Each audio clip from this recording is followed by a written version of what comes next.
एक टाइम की बात है, एक व्यापारी के घर में चोरी हो जाती है। उसके पास जितना भी पैसा होता है सारा चोरी हो जाता है। पहले के टाइम लोग बैंकों में तो पैसा रखते नहीं थे भाई। तो व्यापारी सोचता है अब व्यापार कैसे करेगा, क्योंकि उसके पास जितना भी पैसा होता है सारा चोरी हो जाता है। उसके सामने कई ज़रूरतें सामने आने लगती है। उसके घर का सामान बिकना शुरू हो जाता है। उसके पास कुछ खाने को नहीं होता है। फिर एक दिन उसकी वाइफ उसको बोलती है, आप राजा के पास क्यों नहीं जाते, क्योंकि हमारी मदद सिर्फ वही कर सकते हैं, उनके अलावा कोई और नहीं कर सकता है। व्यापारी बहुत ही समझदार होता है, वो बहुत ही इंटेलिजेंट होता है और गाना गाने में भी बहुत ही अच्छा होता है, भजन भी बहुत अच्छे अच्छे गाता है। फिर एक दिन वो राज दरबार में पहुंचता है और राजा के सामने दरबार में वो बहुत ही सुंदर सुंदर गाने और भजन सुनाता है। राजा बहुत ही खुश होता है। राजा प्रसन्न होकर व्यापारी से कहता है कि मांगो तुम्हें क्या चाहिए। व्यापारी पहले तो ये बोलता है कि महाराज अगर आप मुझसे खुश हुए ही हैं तो मुझे आप 1 लाख सोने के सिक्के दे दीजिए। महाराज हंसते हुए बोलते हैं कि तुमने सिर्फ मुझे गाना ही तो सुनाया है, सिर्फ गाने गाने के 1 लाख सोने के सिक्के कौन ले जाता है भाई। वहाँ जितने दरबारी होते हैं सभी व्यापारी पर हंसने लगते हैं। व्यापारी ऐसा दृश्य देखकर बहुत ही नाखुश होता है। फिर राजा से कहता है, महाराज आप इतने बड़े राजा हैं, आपके पास शतरंज तो होगी ही। महाराज बोलते हैं, हाँ हमारे पास शतरंज क्यों नहीं होगी। महामंत्री से बोलते हैं, महामंत्री 1 मिनट में शतरंज लेकर आ जाते हैं। अब व्यापारी महाराज से कहता है कि महाराज आप मुझे 1 लाख सिक्के नहीं दे सकते हैं, लेकिन मुझे आप सिर्फ 1 सिक्का तो दे ही सकते हैं। महाराज हंसते हुए बोलते हैं, सिर्फ 1 सिक्का। फिर व्यापारी बोलता है, महाराज ऐसे नहीं, इस शतरंज को देखिए, जिस तरीके से इसमें 64 खाने हैं उसी तरीके से मैं आज आपसे 1 सिक्का ले जाऊंगा, फिर मैं कल दोबारा आऊंगा 2 सिक्के ले जाऊंगा, फिर अगले दिन आऊंगा उसका डबल सिक्का ले जाऊंगा। इस तरीके से मैं 64 दिन तक आऊंगा और सिक्के मल्टीप्लाई करके ले जाऊंगा। और जिस दिन 64 दिन पूरा हो जाएगा मैं समझ लूंगा कि मुझे मेरा इनाम मिल चुका है। और मैं जिस दिन आऊंगा उस दिन कांटा लगा दूंगा हर दिन पे, शतरंज पे वो क्रॉस बना दूंगा। राजा बिल्कुल दिमाग नहीं लगाता है और सोचता है कि शतरंज में 64 खाने हैं और व्यापारी आज 1 ले जा रहा है, कल 2 ले जाएगा, तो 1-2 सिक्के ले जाकर कितने ही ले जा पाएगा। तो महामंत्री से बोलते हैं कि महामंत्री इस व्यापारी को आप हर दिन डबल करके सिक्का दे देना, मुझसे बिना पूछे।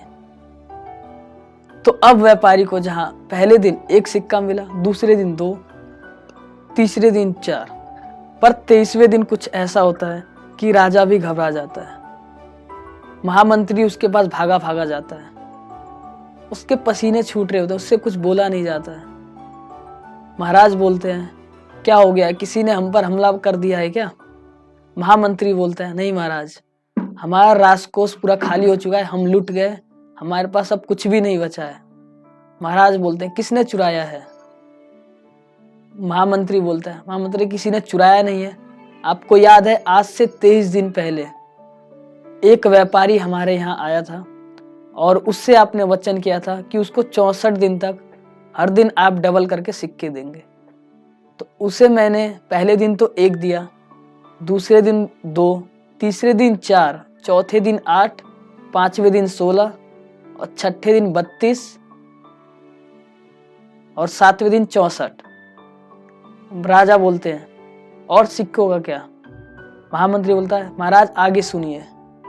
8वें दिन तक 128 सिक्के गए उसे, वहीं 16वें दिन 32,000 से ज़्यादा, 17वें दिन 65,000 से ज़्यादा और 18वें दिन 1,31,000 से ज़्यादा।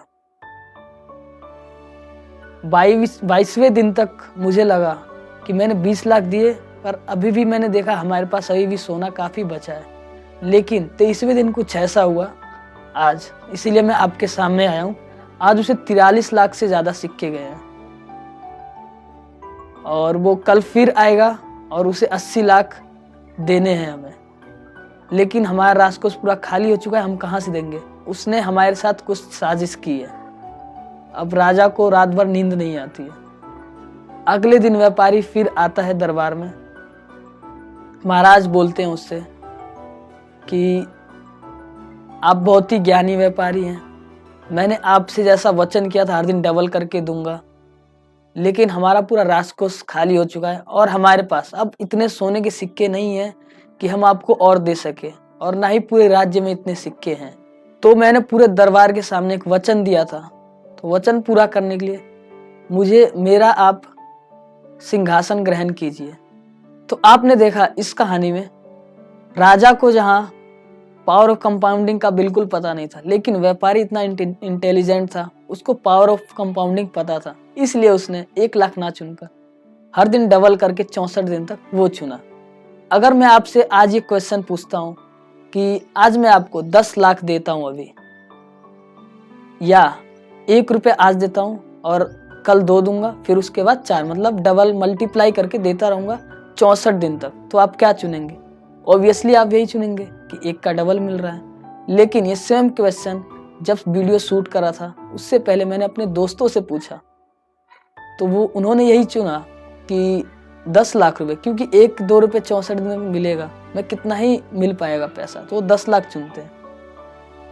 क्योंकि उनको पावर ऑफ कंपाउंडिंग नहीं पता थी, इसलिए अब हमें बहुत ही ज़रूरी है इसके बारे में जानना, पावर ऑफ कंपाउंडिंग क्या होती है, क्यों ज़रूरी है, तो हमें पता होना बहुत ही ज़रूरी है। आप मुझे कमेंट में ये बताइए कि 24 दिन तक उसे 43 लाख से ज़्यादा सिक्के गए। अगर ऐसे ही वो 64 दिन तक ले जाता, 64वें दिन वो कितने सिक्के ले जाता, कमेंट में ज़रूर बताइए। देखते हैं कौन एक्यूरेट अमाउंट बताता है।